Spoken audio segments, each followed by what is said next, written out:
नमस्ते विद्या, हमेशा खुश रहो।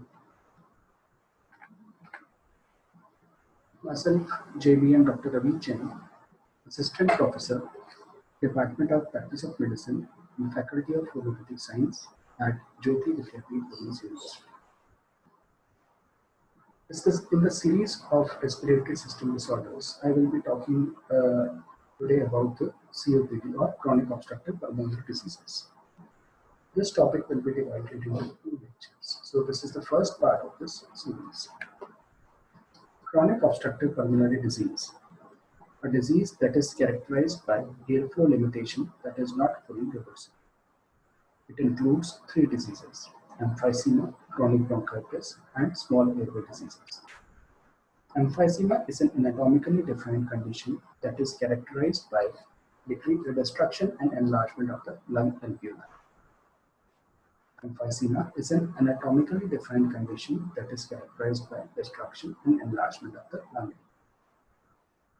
Chronic bronchitis is a clinically defined condition with chronic cough and phlegm. Again, I will repeat this. Chronic bronchitis is a clinically defined condition with chronic cough and phlegm. Small airway disease, a condition in which the small bronchioles are narrow. I again will repeat this thing. Small airway disease, a condition in which the small bronchioles are narrow. COPD is present only if the chronic obstruction occurs, because as the name suggests, chronic obstructive pulmonary disease.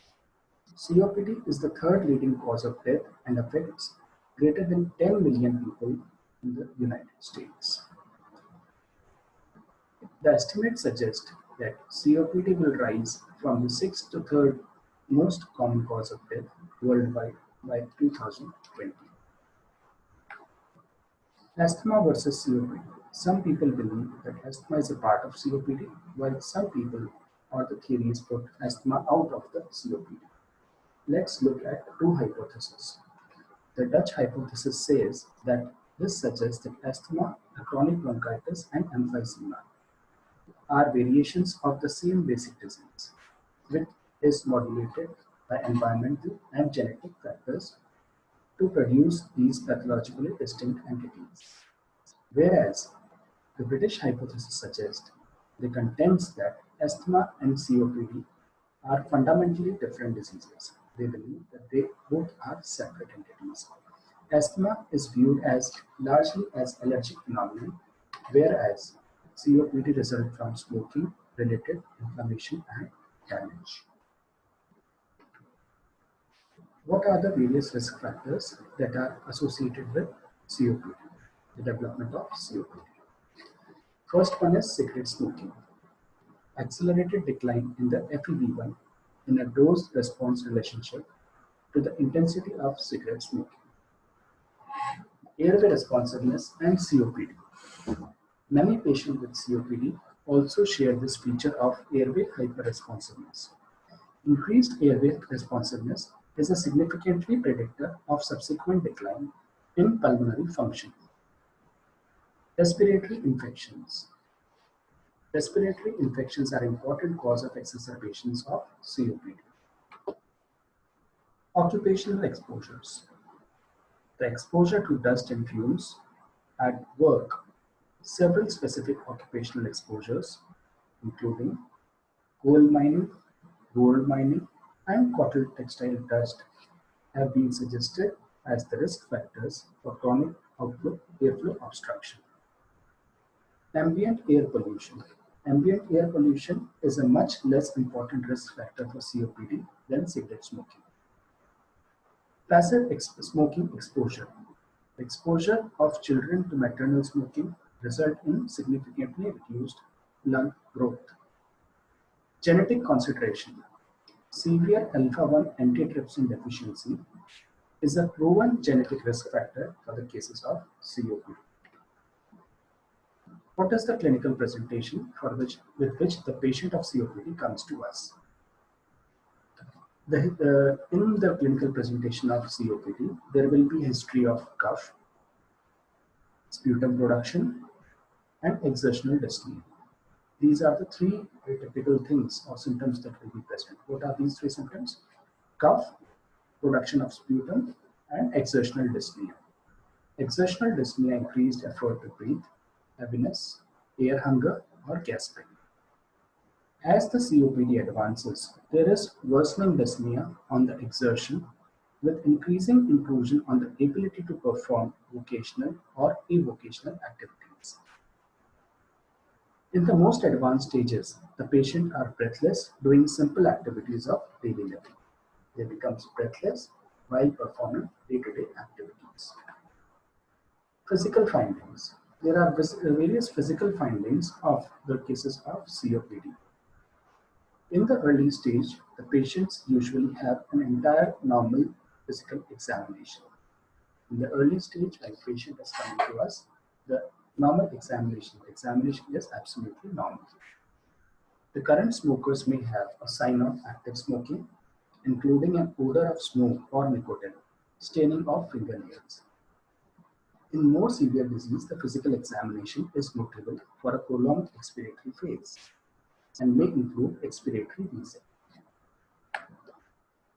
The signs of hyperinflation include a barrel, this is important, barrel chest and enlarged lung volumes with poor diaphragmatic exclusion as assessed by percussion. In severe airflow obstruction, exhibit use of accessory muscles of respiration.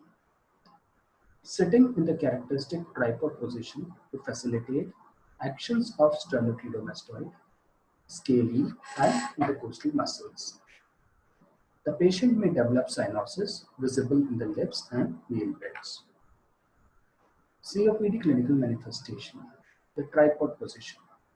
The patient may sit upright with arms supported on a fixed surface. This optimizes the function of pectoral muscles to expand the thoracic cavity. Bluish red color of the skin in the cases of polycythemia and cyanosis and hemoptysis. Predominant emphysema, that is termed as pink puffers, are thin and non-cyanotic at rest and have predominant use of accessory muscles. The patient with chronic bronchitis are more likely to be heavy and cyanotic, that are called as blue bloaters. So we have two terms here, pink puffers and blue bloaters. Pink puffers refers to emphysema and blue bloaters to chronic bronchitis. Advanced diseases is accompanied by cachexia with significant weight loss, bitemporal wasting, and diffuse loss of subcutaneous adipose tissue. Now we start with the first part, emphysema. It is defined as a pathological increase in the size of air spaces distal to terminal bronchioles with the destruction of alveolar walls. I will again repeat the definition. Emphysema is defined as the pathological increase in the size of air spaces distal to the terminal bronchioles with destruction of alveolar walls. What is the etiology? Etiology consists of alpha-1 antitrypsin deficiency, cigarette smoking, repeated respiratory infections, occupational causes requiring forceful expiration. I will again repeat the etiology.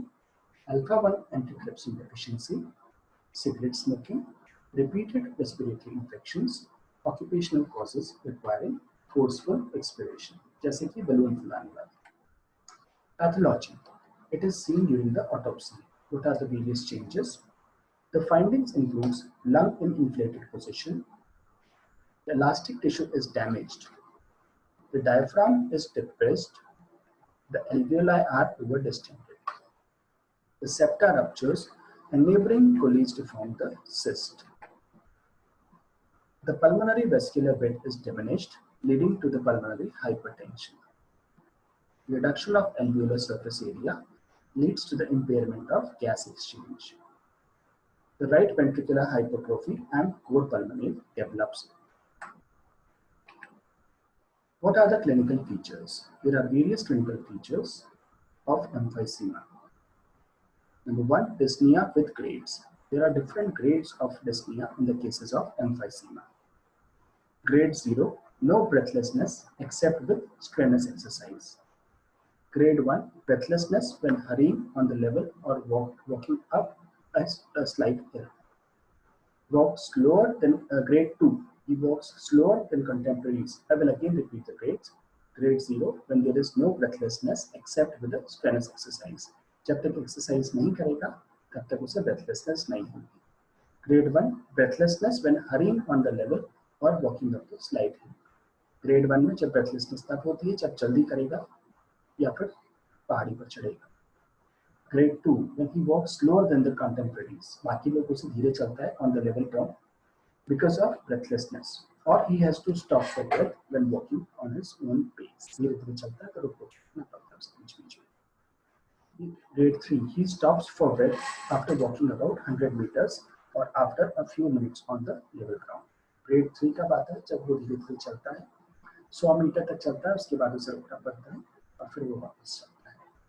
Grade 4 there is true breathlessness on the level to leave the house or breathlessness when dressing or undressing. घर में रहते रहते दूसरे breathlessness रहती है, घर से बाहर नहीं जा पाता, अपने कपड़े भी नहीं बदल पाता, घर ही घर में रहता. Physical examination. When you do the physical examination of the case of emphysema, you observe the barrel-shaped chest. The shape of the chest is turned into the shape of barrel. It is rounded, bulging chest that resembles the shape of the barrel. Hyperresonant on percussion. There is obliteration of the cardiac and liver dullness. There is diminished breath sounds. There is prolonged expiration. And there is right ventricular hypertrophy. Look at the chest, the barrel-shaped chest that is observed in the cases of emphysema. You can see the comparison. In the normal condition, AP diameter divided by the transverse diameter is 1/2. That means transverse diameter is twice the anterior posterior diameter. Whereas in barrel-shaped chest, the anterior posterior diameter and the transverse diameter becomes almost equal. Emphysema classification. Emphysema is classified into distinct pathological types. The most important are dysentery acina and pen acina. So emphysema is divided into two varieties, two types. One is century acina and the second one is pen acina. In the century acina emphysema, the type most frequently associated with cigarette smoking. It is characterized by enlarged spaces found initially in association with respiratory bronchioles. It is most prominent in the upper lobes and superior segment of the lower lobes and also often quite focal, local in appearance. Now, pan-acinar type of emphysema. It refers to abnormally large air spaces, eventually distributed within across the acinar units. It is usually observed in the patient with alpha-1 antitrypsin deficiency. It has a predilection for the lower lobes. Now, there are certain special forms of emphysema that we observe. So, there is compensatory emphysema. In the compensatory emphysema, the normal lung tissue undergoes hypertrophy to compensate for extensive damage. Atrophic emphysema. The condition results from senile atrophy of the interalveolar septa. The lung volume is not increased. Then there is bullous emphysema. In the bullous emphysema, the air spaces extending 1 centimeter in diameter develop either genetically or acquired.